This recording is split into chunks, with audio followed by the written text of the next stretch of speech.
You know what? It's never been dangerous for me because they've been doing that to me since day one.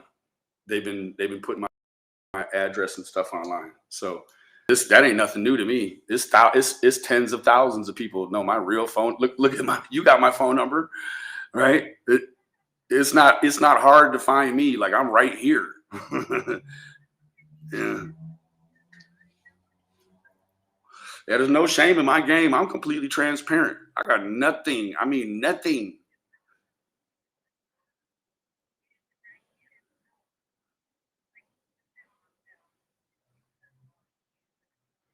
No, I know. Yeah, it just is what it is. You understand me? Yeah. Yeah, but give me a call back a little bit later. I'd say I'd call you, but I don't even have your number and shit.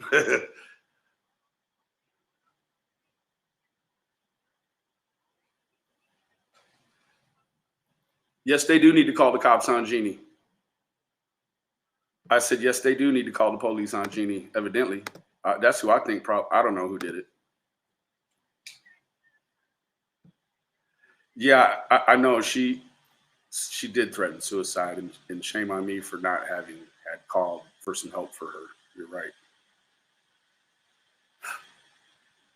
That's it. All right. Well, I'll talk to you later, love. Bye bye. Yo, I'm back to hollering again. Oh, oh, oh.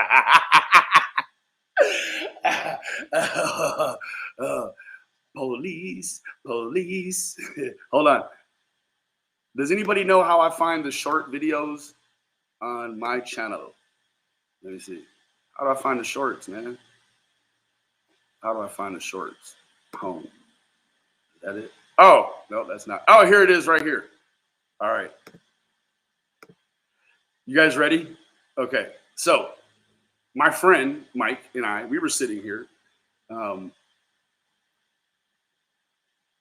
I use marijuana medicinally for a brain issue I have. My friend doesn't even smoke marijuana. And so we're sitting here and the police pull up, right? Hollering is my constitutional right. So I'm sitting, well, actually, I was standing at that point, and I was holding a little tiny one, and because some mornings are worse than others, guys. Some mornings I can wake up and I shake right out of the bed. Today was one of those mornings. You guys have seen me on those other mornings where, like I come in fired up, right? So it's not like a ramp. I don't go up to getting fired up. I just come in, ready to shoot. So I'm just sitting here, and then this happened. Police came, and when the police got here, got the Plano police here. When the police got here, he hopped out and he was like, "Man, what's going on?" Like, I've had calls from many states saying that you're online smoking marijuana and hollering. I said, "I am." He's like, "Okay, what are you hollering about?" And I'm like, "So there's this cop." And he handled the Michael Crow case. And he's like, "Okay, where was that? In Escondido?" And I said, "Yes, down in San Diego." And I said, he got qualified immunity in a civil trial for $7.6 million because he locked up 3 little boys for interrogating them and not reasonably knowing as a detective that you cannot interrogate 14-year-old boys without the consent of their parents. And then you cannot go and lie when you get caught up about it. He said, "Okay." And I said, "So this cop is moved on to a case that I'm working online, and it's an abduction case." And I said, "And he's doing the same stuff." And he's like, "Oh, okay. And then the second unit pulled up. And so you'll see it from the second unit forward, but back in time.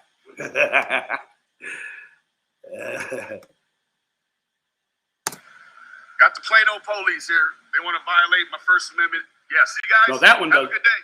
That first one, the short one, I've dealt with him about 80 times. He always comes with no backup. Always. This other guy, I don't even know who the fuck he is.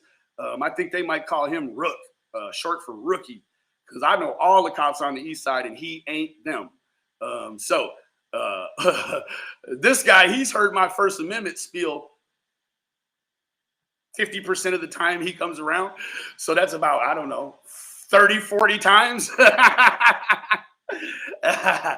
to violate. Got the Plano police here. They want to violate my First Amendment. Yeah, see, guys? Have a good day. Somebody called the YouTube police, and now they want to suspend my First Amendment rights. Hey, officer. Fuck you very much. You too, sir. Fuck yourself. And the guy that drove in before you. See, I just gave him some extra fuck yous because he just like entered into my realm and didn't even say, hey, I'm Officer Dipshit or I'm Officer such and such. He just came on and was just like in the way. It was two men already handling some business about some YouTube shit. And here comes this fool with his LA gelled spiked haircut and shit. And I'm like, what do you need, cucumber neck ass boy? So I just gave him some extra fuck yous because he just, you know, you don't come to my house and don't introduce yourself. I'm a grown ass man. If I go to jail and I'm in your house, I'm going to introduce myself. Fuck you mean? Very much. You too, sir. Fuck yourself. And the guy that drove in before you. Hey, First Amendment. It's a civil right, not a county right. Fucking loser. So I didn't have to say that part, granted, right? I did not have to call him a fucking loser. I didn't, and I shouldn't have. But let me show you something else.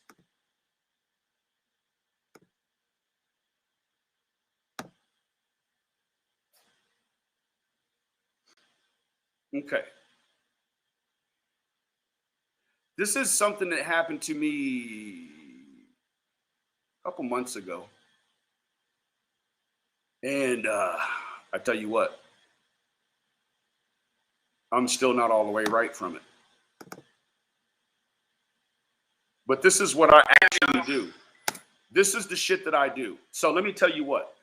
I was at a Popeye's Chicken talking to a friend of mine that I saw when two trucks pulled up.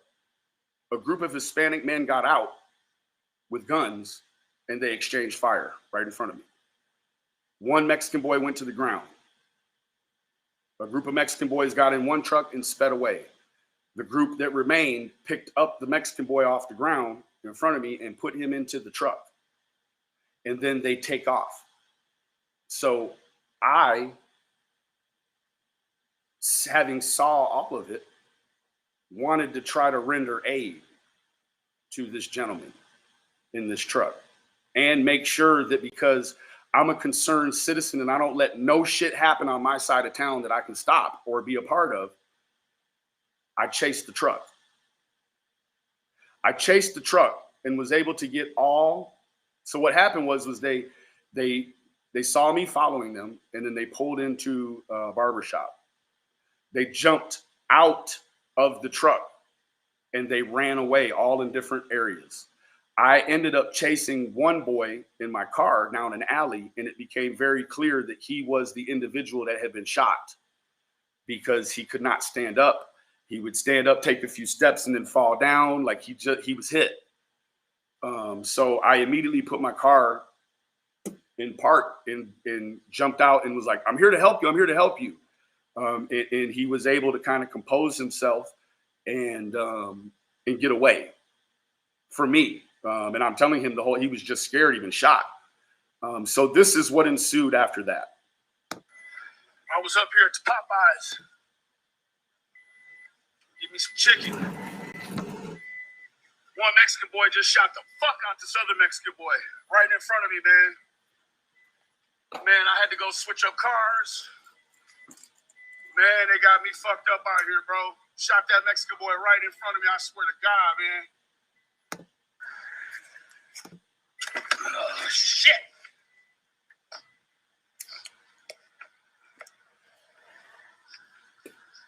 Sir. Officer. Officer.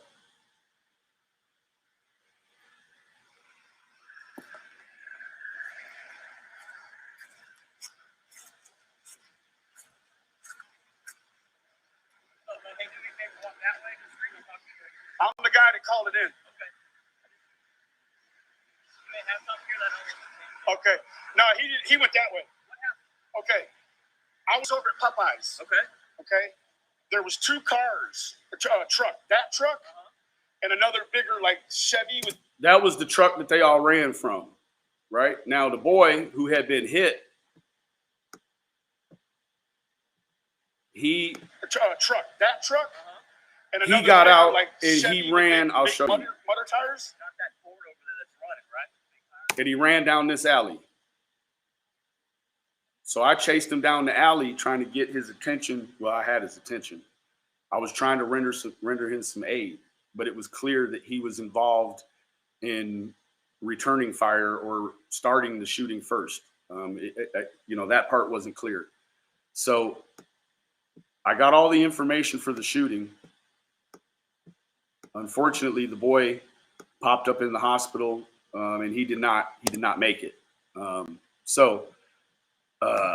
The next day, let me tell you how great God is. The next day, I witnessed a shooting. I had this uncontrollable urge that I was pulled back to the shooting scene. And for whatever reason, as I pulled up to the shooting scene, there was a glisten on the ground. And I knew immediately in my mind's eye what the glisten was. It was almost as if God told me, go back over there. They left some evidence on the ground.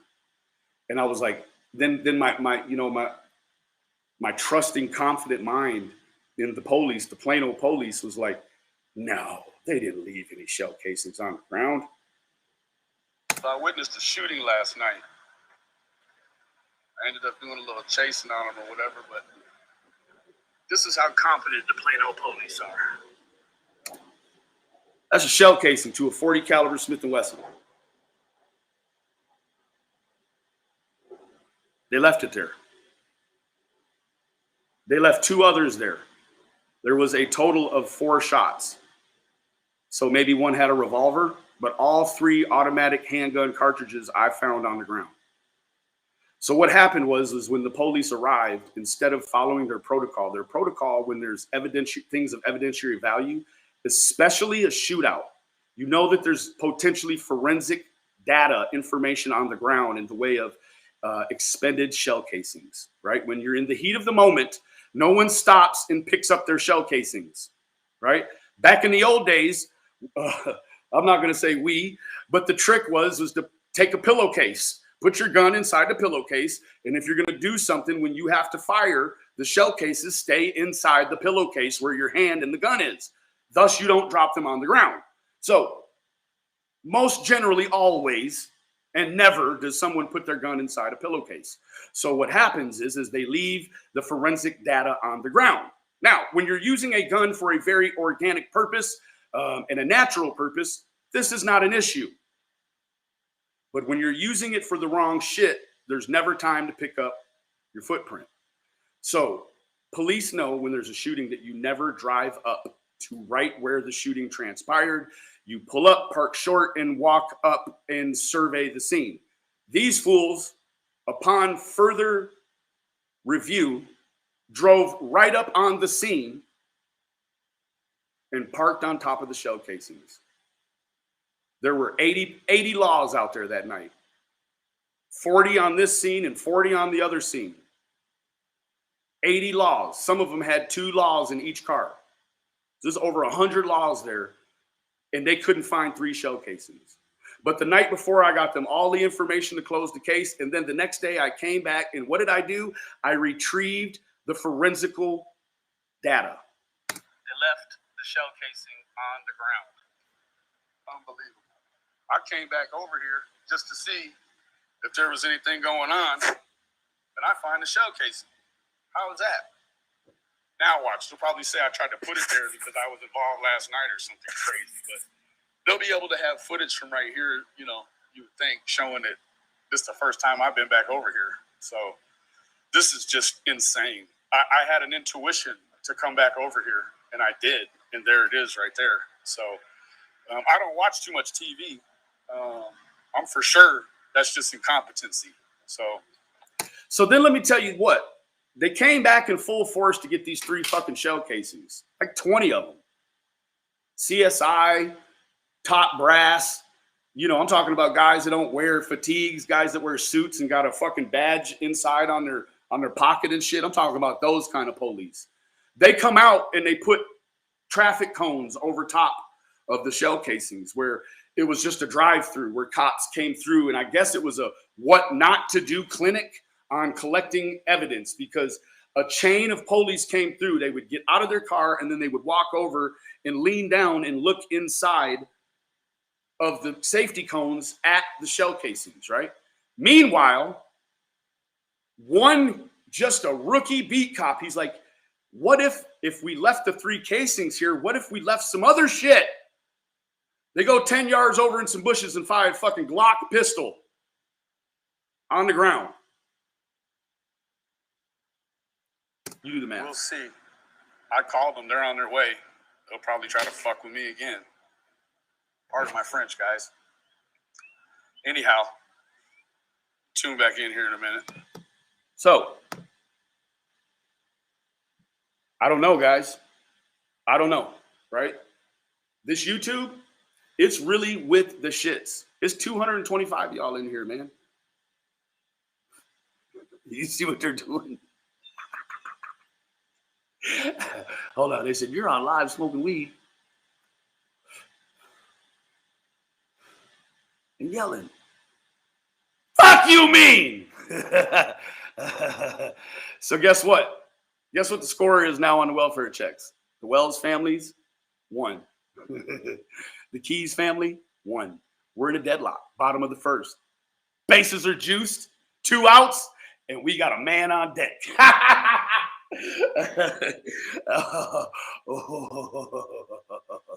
Hold on, y'all want to see it one more time. Hold on. Whoever called the police, to all 30 of y'all that called the police this morning, this is for you. This is your parting gift. You're winners this morning. You won. I'm here. Got the Plano police here. They want to violate my First Amendment. Yeah, see, guys? Have a good day. Somebody called the YouTube police, and now they want to suspend my First Amendment rights. Hey, officer. Fuck you very much. You too, sir. Fuck yourself. And the guy that drove in before you. Hey, First Amendment. It's a civil right, not a county right. Fucking loser. He knows he's a loser for doing that. He was just looking for his out. You seen him. As soon as I said First Amendment, that fool turned to the side and he was like, I don't want none of that. I don't want no parts of that. I don't blame him. I love all of you individually. Remember, the absence of evidence is not the evidence of absence. Please hit the like button. If you don't like me, hit the thumbs down. Comment, share, subscribe. We have 2 levels of membership. We got the entry level. We got the elite. Fuck you mean.